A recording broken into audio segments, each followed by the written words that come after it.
So kanina mga kabato, nag-basic sit up ako ng PC. Ito yun. So kinuha ko lang ito sa eHive company sa May Rojas. So ayan mga kabato, kumuha kasi ako mga kabato kasi gusto ko kasi mag-apply ng VA. So actually ito wala pa itong wifi. So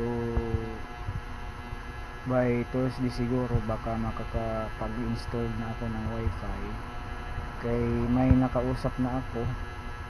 Actually okay lang din sa akin na Thursday pa sila kasi wala pa din ako pang installed. So bukas dialysis ko bukas. So magda-dialysis ako bukas mga kabato. Bago ako mag-dialysis ay mag-ano muna ako, masada ng tricycle. So ayun, pagka Thursday magkaroon na tayo ng wifi. So by next week mag-start na naman ako mag-training. So mas maganda kasi may training mga kabato, kasi magkakaroon tayo ng skills kahit paano, may skills tayo na matutunan at may portfolio na din tayo, at yung tinatawag natin na training certificate, mas maganda kasi yun.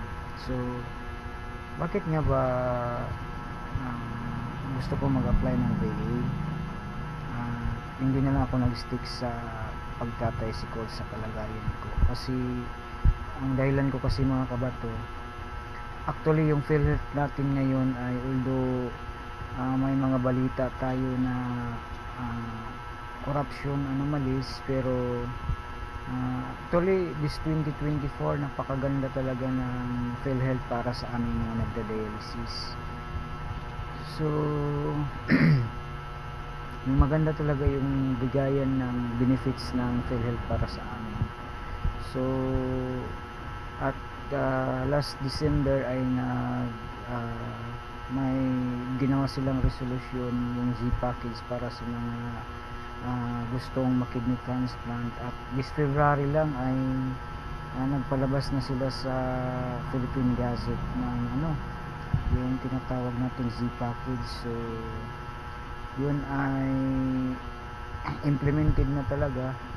So yun po yung dahilan ko bakit ko gusto mag-VA, kasi kahit libre yung operation ng transplant ay pa rin, kailangan mo pa rin mag-show money ng at least 600 to 1 million pesos, kasi yung gamot na iinumin mo ay siyempre dapat meron kang pera, kasi anin mo naman yung na-transplant ka nga pero hindi mo naman kaya punan yung pangangailangan mo sa maintenance na gamot, kasi mahaba-haba pang gamutan kasi yung kabato kapag na-transplant.